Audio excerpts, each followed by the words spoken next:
Assalamualaikum warahmatullahi wabarakatuh. Perkenalkan, nama saya Bella Kusnawati. Saya dari kelas 12 BDP, bidang daring dan pemasaran. Di sini saya akan menjelaskan materi tentang bab 6, yaitu sumber dana perusahaan. Jangan lupa simak videonya. A. Modal dana perusahaan. 1. Dana perusahaan sebagai modal kerja. A. Pengertian dana perusahaan. Dalam praktiknya, dana dibagi ke dalam beberapa pengertian sebagai berikut. 1. Dana dianggap sebagai kas, artinya dana langsung dapat menjadi uang tunai saat dibutuhkan. 2. Dana dianggap sebagai uang yang disimpan di dalam bank, dalam bentuk giro atau demand deposit, atau tabungan saving deposit. 3. Dana dianggap sebagai modal kerja, merupakan dana yang digunakan untuk membiayai kegiatan operasional perusahaan, terutama untuk jangka waktu pendek. 4. Dana dianggap sebagai seluruh aktiva yang dimiliki perusahaan. 5. Dana dianggap sebagai aktiva yang memiliki sifat sama dengan kas. B. Dana sebagai modal. Modal kerja adalah dana yang tersedia sekali dalam perusahaan, yang digunakan untuk membiayai kegiatan perusahaan. Dana dalam pengertian modal kerja akan berputar terus-menerus dalam perusahaan untuk kegiatan operasional perusahaan. Konsep modal kerja yang dibagi menjadi 3 macam, yaitu sebagai berikut. 1. Konsep kuantitatif. 2. Konsep kualitatif. 3. Konsep fungsional. 2. Jenis dan sumber modal kerja perusahaan. A. Jenis modal kerja perusahaan. 1. Modal kerja kotor atau gross working capital. 2. Modal kerja bersih atau net working capital.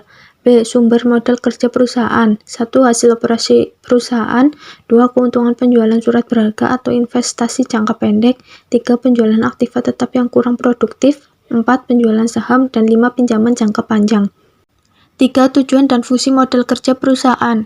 A. Tujuan modal kerja bagi perusahaan. 1. Memenuhi kebutuhan likuiditas perusahaan agar perusahaan memiliki kemampuan untuk memenuhi kewajiban pada waktunya.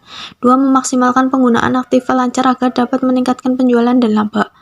3. Melindungi diri apabila terjadi krisis modal kerja akibat turunnya nilai aktiva lancar. B. Fungsi modal kerja bagi perusahaan. 1. Investasi dalam aset lancar sering mengalami perubahan dan cenderung labil. 2. Bagi perusahaannya relatif kecil, fungsi modal kerja amat penting. 3. Terdapat hubungan yang sangat erat antara pertumbuhan penjualan dan kebutuhan modal kerja. 4. Faktor-faktor yang mempengaruhi modal kerja perusahaan, yaitu A. Jenis perusahaan, B. Syarat kredit, C. Potongan harga. 5. Sumber dana perusahaan. A. Sumber dana jangka pendek merupakan modal yang ditanam atau diinvestasikan dengan jangka waktu kurang dari 1 tahun. B. Sumber dana jangka menengah merupakan modal yang ditanam dalam perusahaan dengan jangka waktu 1-5 tahun. C. Sumber dana jangka panjang adalah modal suatu perusahaan dari investasi dengan jangka waktu lebih dari 5 tahun. B. Sumber dana dari dalam perusahaan. Berikut beberapa bentuk badan usaha yang ada di Indonesia beserta sumber dana dari dalam perusahaannya. 1. Badan usaha perseroan terbatas atau PT. A. Pengertian perseroan terbatas adalah perusahaan yang modalnya terbagi atas saham-saham dan tanggung jawab pemegang saham terbatas pada jumlah saham yang dimilikinya. B. Sumber dana dari dalam perseroan terbatas. 1. Saham dalam perseroan terbatas atau PT. Saham merupakan bukti kepemilikan suatu perusahaan. Adapun jenis-jenis saham adalah sebagai berikut. A. Saham biasa. B. Saham preferen. C. Saham preferen kumulatif. D. Saham bonus. E. Saham pendiri. Dan F. Saham kosong. 2. Cadangan yang dibentuk perusahaan. Cadangan di sini dimaksudkan sebagai cadangan yang dibentuk dari keuntungan yang diperoleh oleh perusahaan selama beberapa waktu yang lampau atau dari tahun yang berjalan. 3. Laba ditahan. Keuntungan yang diperoleh oleh suatu perusahaan dapat sebagian dibayarkan sebagai dividen dan sebagian ditahan oleh perusahaan. 2. Badan usaha bentuk persekutuan. A. Pengertian persekutuan. Persekutuan adalah suatu penggabungan antara 2 orang atau lebih untuk bersama-sama memiliki dan menjalankan suatu perusahaan guna mendapatkan keuntungan. B. Bentuk usaha persekutuan. 1. Trading partnership, yaitu persekutuan yang usaha pokoknya adalah pembuatan, pembelian, dan penjualan produk barang. 2. Non-trading partnership, yaitu persekutuan yang usaha pokoknya memberikan jasa karena keahliannya. C. Bentuk badan usaha persekutuan. 1. Persekutuan firma, yaitu persekutuan yang diadakan untuk menjalankan suatu perusahaan dengan memakai nama bersama. 2. Persekutuan komanditer, yaitu suatu persekutuan yang didirikan oleh beberapa orang yang mempercayakan uang atau barang kepada orang yang menjalankan usahanya dan bertindak sebagai pemimpin. 3. Badan usaha bentuk koperasi. A. Model koperasi berdasarkan Undang-Undang Nomor 25 Tahun 1992 tentang Perkoperasian. Menurut Undang-Undang Nomor 25 Tahun 1992 Pasal 1 Butir 1 tentang Perkoperasian, koperasi adalah badan usaha yang beranggotakan orang seorang atau badan hukum koperasi dengan melandaskan kegiatannya berdasarkan prinsip koperasi sekaligus sebagai gerakan ekonomi rakyat yang berdasar atas asas kekeluargaan. Pada dasarnya, modal koperasi berasal dari dua sumber, yaitu modal sendiri dan modal pinjaman atau modal asing. 1. Modal sendiri adalah modal yang dihimpun dari simpanan anggota, yaitu berasal dari simpanan pokok dan simpanan wajib. Modal sendiri meliputi hal-hal berikut: A. Simpanan pokok, B. Simpanan wajib, C. Dana cadangan, dan D. Hebat atau donasi. 2. Modal asing adalah modal yang berasal dari luar perusahaan yang bersifat sementara, ada di dalam perusahaan koperasi. B. Jenis-jenis modal koperasi. Modal koperasi dapat dibedakan menjadi beberapa jenis, yaitu sebagai berikut. 1. Modal anggota sebagai sumber pembelajaran usaha yang berasal dari setoran para anggota. Berikut modal koperasi yang berasal dari modal anggota. A. Simpanan pokok, B. Simpanan wajib, dan C. Simpanan sukarela. 2. Modal sumbangan, yaitu modal sumbangannya sejumlah uang atau barang atau modal yang dapat dinilai dengan uang yang diterima dari pihak lain yang bersifat hebat dan tidak meningkat. 3. Modal penyertaan, yaitu sejumlah uang yang ditanamkan oleh pemodal untuk menambah dan memperkuat struktur permodalan dalam meningkatkan usaha koperasi. 4. Cadangan, yaitu bagian dari sisa hasil usaha yang disisihkan oleh koperasi untuk suatu tujuan tertentu. C. Sumber dana dari luar perusahaan. Sumber keuangan yang berasal dari luar perusahaan sifatnya sementara, yaitu merupakan utang yang pada saatnya harus dibayar kembali.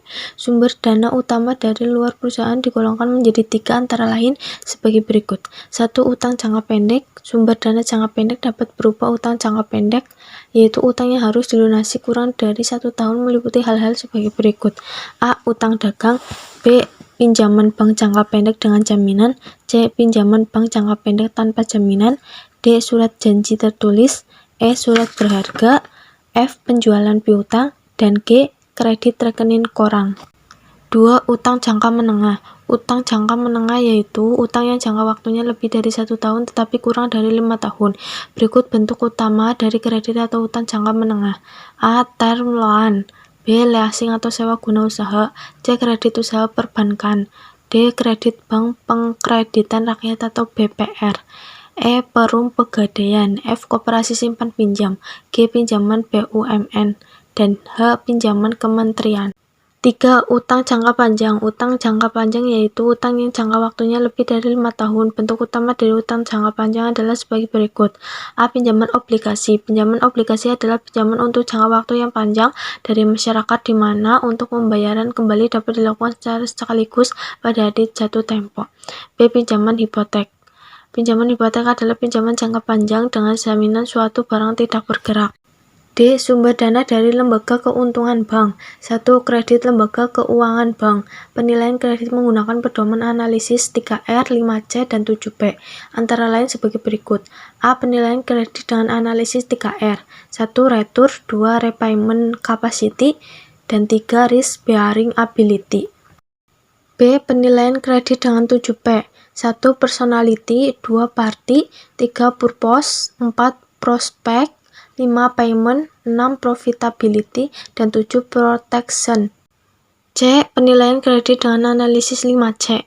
1. Karakter, 2. Capacity atau capability, 3. Capital, 4. Condition, 5. Collateral. 2. Jenis-jenis kredit lembaga keuangan bank. A. Kredit dengan jaminan dan B. Kredit tanpa jaminan. E. Sumber dana dari lembaga keuntungan bukan bank. Lembaga keuangan non-bank adalah semua badan yang melakukan kegiatan di bidang keuangan, yang secara langsung atau tidak langsung menghimpun dana terutama dengan jalan mengeluarkan kertas berharga dan menyalurkan kepada masyarakat. Beberapa lembaga keuangan bukan bank yaitu sebagai berikut. 1. Pasar modal, 2. Pasar uang, 3. Penjamin emisi perusahaan efek, 4. Perusahaan sewa guna atau leasing, dan 5. Perusahaan modal ventura. Sekian video dari saya, terima kasih sudah menontonnya sampai akhir. Jangan lupa tunggu video selanjutnya.